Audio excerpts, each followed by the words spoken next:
5 hot dishes,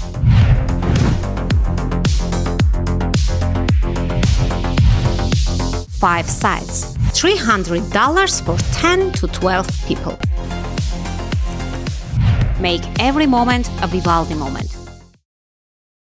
Արմեդիա YouTube-յան ալիքում ԱՄՆ գլխավոր լուրերն են, ես Էմմա Շաբոյանն եմ, բարև ձեզ։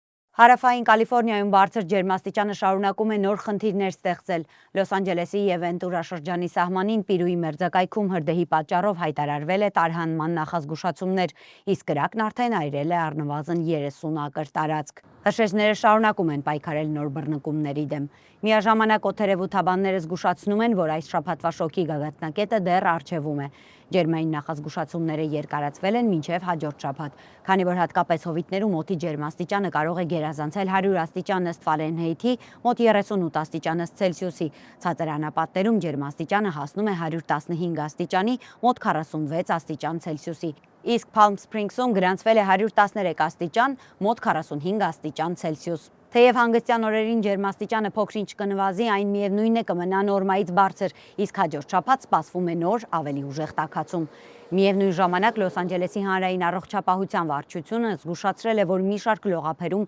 ծովի ջուրը չի համապատասխանում անվտանգության չափանիշներին։ Վերջին փորձանմուշներում հայտնաբերվել է բակտերիաների բարձր մակարդակ, որը կարող է վտանգավոր լինել լողորդների եւ սերֆինգիստների համար։ Նախազգուշացումը վերաբերում է Սանտա Մոնիկա Փիրին, Mothers Beach-ին Մարինա դել Ռեյում, ինչպես նաև Ռամիրես Քրիքին Մալիբուի Paradise Cove-ի շրջանում։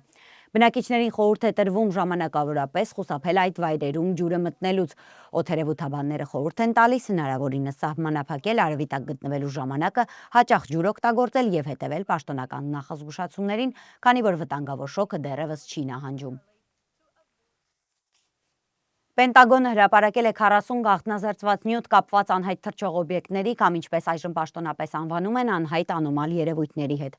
Փաթեթում ներառված են 14 փաստաթուղթ, 19 տեսանյութ, 4 ձայնագրություն եւ 3 լուսանկար, որոնք ստացվել են Պենտագոնից, ՆԱՍԱ-ից, ԿՀՎ-ից, ՀԴԲ-ից եւ էներգետիկայի նախարարությունից։ Նյութերը հրապարակվել են այն գործադիր հրամանագրի շրջանակում, որը նախագահ Դոնալդ Թրամփը ստորագրել էր այս տարվա սկզբին։ Ամենաուշագրավ դեպքերից մեկը վերաբերում է 2015 թվականին Թեքսասի Պանտեքս միջուկային օբյեկտի օդային տարածքում արձանագրված միջադեպին։ Երկու անվտանգության աշխատակիցներ հետապնդել են անհայտ թռչող օբյեկտին, երբ միջուկային համալիրը փակվել էր արտակարգ ռեժիմով։ Հրապարակված նյութերում տեղ են գտել նաև ռազմական ինքնաթիռների ինֆրակարմիր տեսախցիկներով նկարահանված տեսանյութեր, որոնք արձանագրվել են Ատլանտյան օվկիանոսի, Խաղաղ օվկիանոսի, Արևմտյան հատվածի եւ Մերձավոր Արևելքի երկնքում։ Առանձնահատուկ ուշադրություն է գրավել 2019 թվականի դեպքը, երբ ռազմական օդաչուն հայտնել է, որ իր 28 տարվա ծառայության ընթացքում երբեք նման թռչող օբյեկտ չէր տեսել։ Թռիչքից հետո կատարված վերլուծության արդյունքում պարզվել է, որ օբյեկտը հավանաբար ուղղանկյունաձև է եղել, սակայն նույնիսկ փորձառու մասնագետները չեն կարողացել բացատրել, թե ինչ էր այն։ Նոր հրապարակված նյութերում ներառված են նաև 2025 թվականի դեպքեր Չինաստանի մերձակայքում, որտեղ ռազմական սենսորները ֆիքսել են 6-թև աստղ հիշեցնող անհայտ օբյեկտ եւ մեկ այլ օբյեկտ, որը մի քանի րոպե շարունակ հետևել է արևելաչինական ծովի երկնքում։ Գաղտնազերծված պատմական փաստաթղթերի թվում կա նաև 1949 թվականի Լոս Ալմոսի գիտաժողովի սղագրությունը, որտեղ Մանհեթենի նախագծի գիտնականները փորձել են բացատրել միջուկային լաբորատորիայի երկնքում հայտնված խորհրդավոր կանաչրե գնդերը, սակայն որևէ համոզիչ գիտական բացատրության չեն հանգել։ Պենտագոնը հայտարարել է, որ այս հրապարակումը վերջինը չէ եւ արդեն պատրաստվում է անհայտ անոմալ երևույթների վերաբերյալ փաստաթղթերի հերթական փաթեթը հրապարակել։ Երեկ երեկոյան Լոս Անջելեսի Բոյլ Հեյթս թաղամասում հարյուրավոր բնակիչներ ներխուժել են հանրային քննարկման հանդիպման սրահ, պահանջելով պատասխաններ նախորդ ամիս այրված Lineage Logistics պահեստի մաքրման աշխատանքների վերաբերյալ։ Հանդիպմանը ելույթ ունեցող Լոս Անջելեսի քաղաքապետ Քարեն Բասը բազմիցս արժանացել է սուլոցների եւ դժգոհության բացականչությունների։ Քաղաքապետը նշել է, որ կանցկացվեն շրջակա միջավայրի վերաբերյալ բազմաշերտ հետաքննություններ, սակայն նրա խոսքը հաճախ ընդհատվել է սուտ է։ Մենք ձեզ չենք հավատում բացականչություններով։ Հիշեցնեմ, որ Lineage Logistics-ի սառնարանային պահեստը բռնկվել էր հունիսի 17-ին եւ այրվել 8 օր, մինչեւ հրշեջներին հաջողվել էր ամբողջությամբ մարել հրդեհը։ Ավելի քան 3 շաբաթ անց պահեստում դեռևս մնում են մեծ քանակությամբ փչացած սննդամթերք, ինչը տարածքում առաջացրել է սուր գարշահոտություն։ Հարավային Կալիֆոռնիայի շոկի եղանակը բնակիչների խոսքով ավելի է սրել իրավիճակը։ Lineage Logistics-ի գործառնական տնօրեն Ջեֆրի Ռիվերան նույնպես դժգոհության է արժանացել։ Նրա խոսքը մի քանի անգամ ընդհատվել է «դուք ստում եք» բացականչություններով։ Ռիվերան ներողություն է խնդրել բնակիչներից, ասելով, որ հասկանում է նրանց անորոշությունն ու դժգոհությունը եւ ցավում ստեղծված իրավիճակի համար։ Բնակիչները նշել են, որ իրենց հիմնական պահանջը մաքրման աշխատանքների հստակ ժամանակացույցն է։ Ռիվերան հայտնել է, որ ընկերությունը հույս ունի ավարտել մաքրման աշխատանքները մինչև քաղաքի սահմանած 45-օրյա վերջնաժամկետը։ Մաքրման աշխատանքներ իրականացնող կապալառուի տվյալներով տարածքից արդեն դուրս է բերվել մոտ 1.4 միլիոն ֆունտ պինդ թափոն, սակայն դեռևս անհրաժեշտ է հեռացնել ևս 3.2 միլիոն ֆունտ։ Գարշահոտությունը նվազեցնելու նպատակով շենքի շուրջ տեղադրվել են պլաստիկ ծածկեր եւ օդը հոտազերծող սարքեր, սակայն բնակիչներն ու տեղում աշխատող լրագրողները նշում են, որ այդ միջոցները զգալի արդյունք չեն տվել։ Ներքին անվտանգության նախարար Մարկ Վեյն Մալինն այցելել է Հարավային Դակոտայում գործող ներգաղթի ծառայության եւ Homeland Security-ի ստորաբաժանումներ, տեղում ծանոթանալով անօրինական ներգաղթի, հանցավոր խմբավորումների եւ մարդկանց թրաֆիքինգի դեմ պայքարի աշխատակիցներին։ Այցի ընթացքում պաշտոնյան հատուկ ընդգծել է 287G ծրագիրը, այն անվանելով արդյունավետ համագործակցության օրինակ։ Ծրագրի շրջանակում տեղական ոստիկանությունն աջակցում է դաշնային ներգաղթի ծառայությանը անօրինական ներգաղթյալների հայտնաբերման եւ ձերբակալման գործում։ Մալինը նաև այցելել է կալանավորման եւ գրանցման բաժին, որտեղ բերման ենթարկված անձիկ են տեղափոխվում ձերբակալությունից հետո։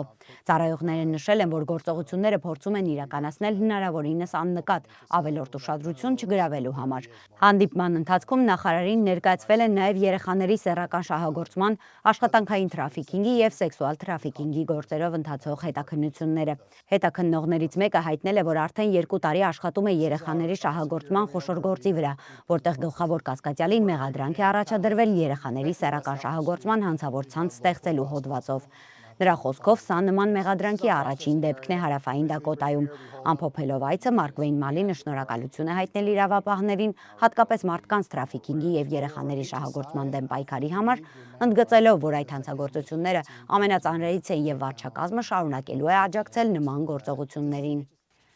ԱՄՆ պետքարտուղար Մարկո Ռուբիոն հայտարարել է, որ երկրից արտաքսել են Լաոսի քաղաքացի Թուլու Վանգին, որը Մինեսոտայում դատապարտվել էր 10-ամյա աղջկա նկատմամբ բազմակի սեռական բռնության համար։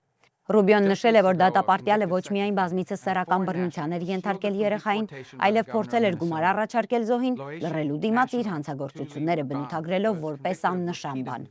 Նրա խոսքով Վանգը պետք է արտաքսվեր Միացյալ Նահանգներից, սակայն արտաքսումից ընդամենը մի քանի օր առաջ Մինեսոտայի նահանգապետ Թիմ Ուոլզը նրան ներում է շնորհել, ինչի արդյունքում նա ազատ էր արձակվել։ Ռուբիոն հայտնել է, որ որպես պետքարտուղար չեղարկել է Վանգի օրինական կարգավիճակը Միացյալ Նահանգներում, ինչից հետո դաշնային ներգաղթի ծառայության աշխատակիցները նրան կրկին ձերբակալել եւ արտաքսել են երկրից։ Մեր գործողությունների շնորհիվ այս օտարերկրյա հանցագործն այլևս երբեք վտանգ չի ներկայացնի որևէ ամերիկացու համար, հայտարարել է Ռուբիոն։ Նա ընդգծել է, որ ամերիկացիները պետք է ստիպված չլինեն ապրել օտարերկրյա սեռական հանցագործների կողքին, որոնք նրա խոսքով ԱՄՆ-ում բնակվելու իրավունք չունեն։ Պետքարտուղարը նաև վստահեցրել է, որ Թրամփի վարչակազմը շարունակելու է խստացնել ներգաղթի քաղաքականությունը եւ արտաքսել վտանգավոր հանցագործություն կատարած օտարերկրացիներին, առաջնահերթ համարելով ամերիկացիների անվտանգությունը։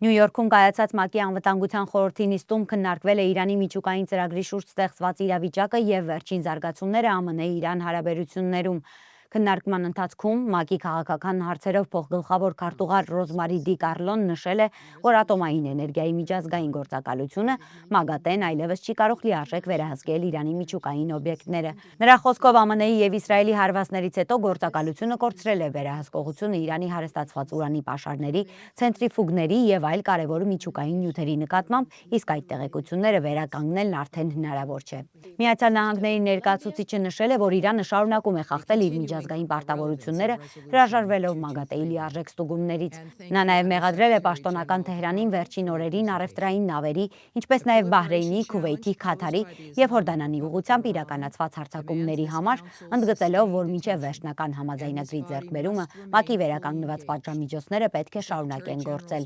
Ֆրանսիան, Մեծ Բրիտանիան, Դանիան, Հունաստանը, Լատվիան եւ մի շարք այլ երկրներ եւս հայտարարեցին, որ Իրանը չի կարող միջուկային զենք ձեռք բերել եւ կոչ արեցին անհապաղ վերականգնել ՄԱԳԱՏԵ-ի տեսուչների լիարժեք մուտքը բոլոր միջուկային օբյեկտներ։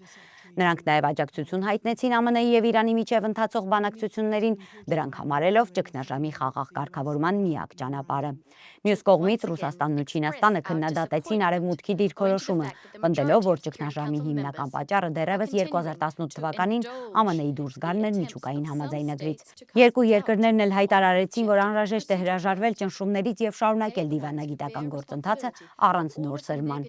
Նիստի ընթացքում նաև ընդգծվեց, որ Միացյալ Նահանգների եւ Իրանի միջև ստորագրված Իսլամաբադի փոխմբռնման հուշագիրը շարունակում է դիտվել որպես բանակցությունների հիմք, սակայն մի շարք երկրներ հայտարարեցին, որ Իրանը պետք է լիովին կատարի ստանձնած պարտավորությունները, դադարեցնի տարածաշրջանում հարձակումներն ու վերականգնի միջազգային տեսուչների աշխատանքը, որպեսզի հնարավոր լինի հասնել երկարաժամկետ համաձայնության։